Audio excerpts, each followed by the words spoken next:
Allô tout le monde, je vous souhaite la bienvenue sur votre chaîne Titilo et sa lecture. Parlons livres et plus. Donc je m'appelle Titilo et je présente des livres pour ceux qui ne me connaissent pas. Et je parle aussi d'autres sujets. Donc je vous invite à vous abonner à la chaîne et à cliquer sur la notification VIP. Comme ça vous allez être au courant quand je vais poster ma prochaine vidéo. Ça ne serait tardé d'ailleurs. Du coup, aujourd'hui on va parler de ce livre-là, Le Millionnaire, Mark Fisher, tome 1, parce qu'il existe le tome 2 et le tome 3. Ce livre, c'est un best-seller qui a été vendu en millions. Il a été traduit en plusieurs langues et en tout cas, il est extraordinaire. Il est différent du dernier livre que je vous avais présenté, Tout se joue avant 8 heures, pour ceux qui se souviennent. Celui-là, qui était un livre beaucoup plus théorique.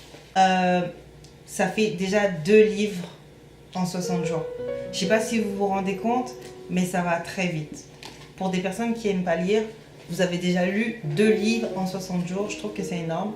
Je tiens à vous féliciter. Et on continue, on ne s'arrête pas. Donc, pour revenir au livre du jour, ce livre, c'est un livre qui parle des principes de la richesse. Donc, c'est l'histoire d'un jeune garçon qui est assistant en publicité. Donc, il travaille dans une compagnie de publicité et qui est vraiment désemparé par rapport à sa vie. Il se sent utilisé par son employeur parce qu'il trouve qu'il travaille beaucoup et puis qu'il n'est pas assez payé et puis il n'y a pas d'intention d'augmentation de salaire, donc il a envie de démissionner, mais en même temps c'est quoi le plan B? Il se sent vraiment désemparé par sa vie et puis il décide d'aller voir son oncle qui est riche pour avoir de l'information sur comment devenir riche, parce que lui en fait c'est ça qui l'intéresse, lui il veut devenir riche, donc il décide d'aller voir son oncle pour qu'il lui donne quelques principes sur comment devenir riche en fait. Donc quand il arrive chez son oncle, c'est pas du tout ça qui se passe. Son oncle tout d'abord le critique parce qu'il lui dit écoute, à ton âge il y en a qui avaient déjà 500 000 dollars et puis toi t'es là avec ton petit 25 000 dollars par an, non mais voilà quoi, tu te prends pour qui et puis tu veux quoi, tu t'attends à quoi de moi quoi. Ça c'est le genre de commentaires que on s'en passerait. Et je viens de te demander un service et tu viens me critiquer, non mais ça va aller quoi.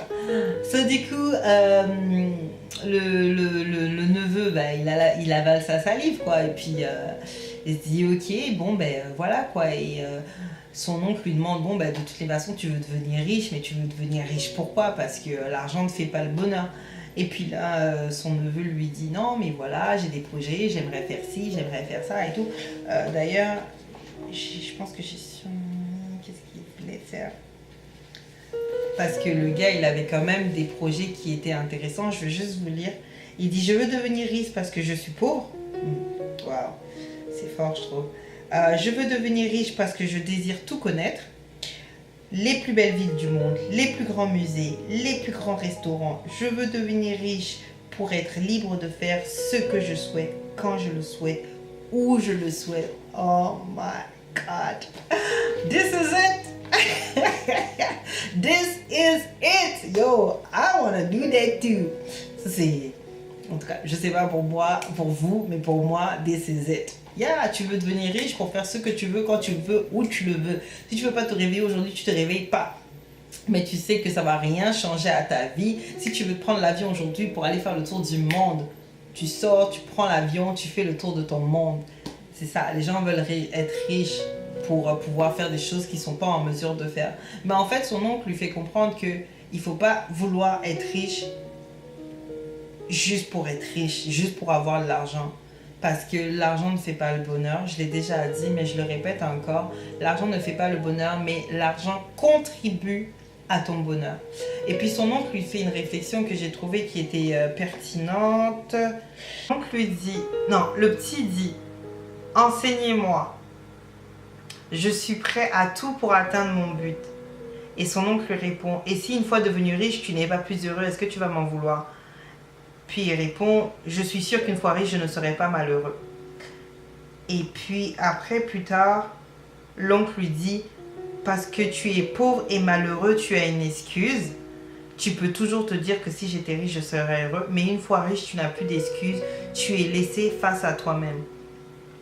Et puis le jeune lui dit, je suis prêt à prendre le risque. Ouais, donc c'est ça. En fait, j'ai trouvé que ce petit passage-là, qui est à la page 17, parce que lorsque tu es pauvre, tu es malheureux, tu as une excuse, tu peux toujours te dire que si j'étais riche, je serais heureux.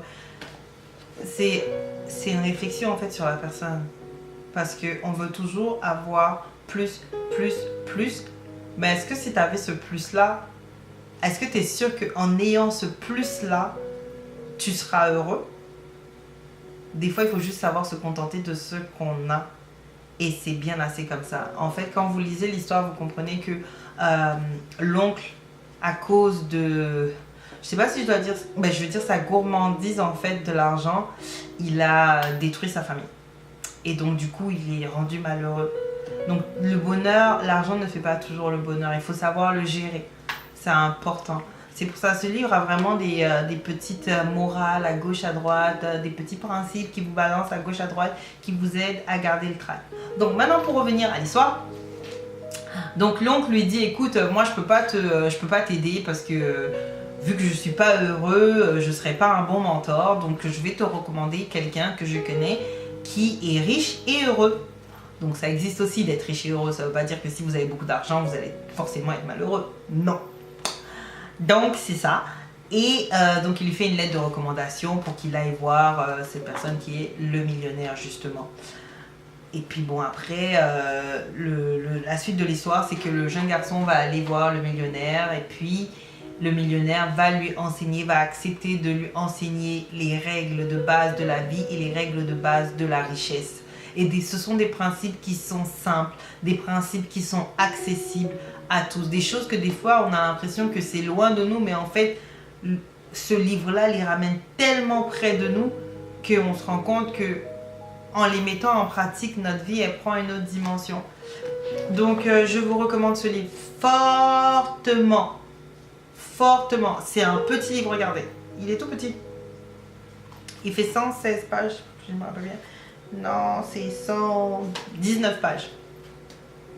119 pages, il se lit très bien. Il est différent du livre de la dernière fois. C'est pas un livre théorique, c'est une petite histoire. Et franchement, quand vous commencez, vous vous arrêtez pas parce que le livre est juste comme waouh. Et je vous rappelle, hein, moi j'aimais pas lire. Alors si je vous dis qu'un livre est waouh, c'est qu'il est waouh. Donc c'est ça. Donc ça, c'est Le Millionnaire de Mark Fisher, le tome 1. Il faudrait que je lise le tome 2 aussi.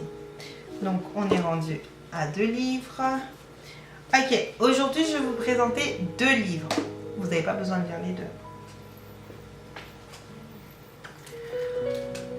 Je vais vous présenter tout d'abord celui-là, le White Café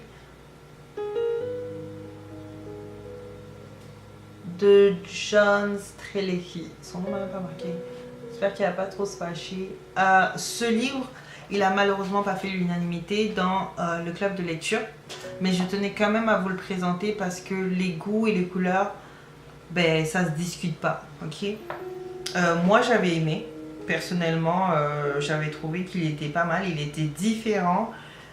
Il y a juste un point sur lequel il vous fait réfléchir, ce livre-là. Ce livre-là, il est un peu ambigu, dans le sens où on ne comprend pas vraiment ce qui se passe. Donc, si vous aimez les intrigues, vous allez aimer, parce que ça, c'est vraiment une intrigue. Cependant, tada! I'm so excited. Père riche, père pauvre. Attends, il y a écrit. Ok, ça c'est un best-seller, le meilleur. Celui-là, il fait partie des top 10 livres à lire pour le développement personnel. Celui-là, vous ne pouvez pas passer à côté. C'est un livre que vous devez lire. C'est de Robert Kiyosaki. Comme... Genre, qui connaît pas ce livre-là? Genre... Je vais juste vous dire le nombre de pages. Je pense qu'il dépasse un peu. Il fait 233 pages. Il est à 21 $. Voilà. Donc ça, c'est le nouveau livre. Vous avez vu, hein? Ah, comme vous voyez beaucoup de choses comme ça, dites-vous que j'ai lu en masse. Donc, il y avait beaucoup de choses à lire. Là, vous devez vous dire, mais pourquoi sur les autres, il n'y en avait pas? En fait, par exemple, sur le millionnaire, il n'y en a pas parce que ce livre est différent. Je ne sais pas comment expliquer, mais c'est un livre que quand tu lis, tu es juste emporté et c'est pas vraiment un livre théorique, donc il n'y a pas vraiment de fais ci, fais ça. Mais ce livre-là, c'est un mélange d'histoire et de théorie. Donc vous allez le voir de toutes les façons et j'en suis sûre que vous aussi, vous allez prendre des notes comme ça. Et puis je pense que si je venais de découvrir que j'avais ça chez moi. So anyways, je vous le recommande. Lisez-le et on s'en reparle dans 30 jours. Sur ce, je vous fais plein de bisous. Je vous dis à bientôt pour de nouvelles vidéos. Je vais poster 2-3 vidéos bientôt. Et puis, n'oubliez pas de vous abonner, de cliquer sur la notification VIP. Et voilà, Titi Le vous fait bye. Mouah.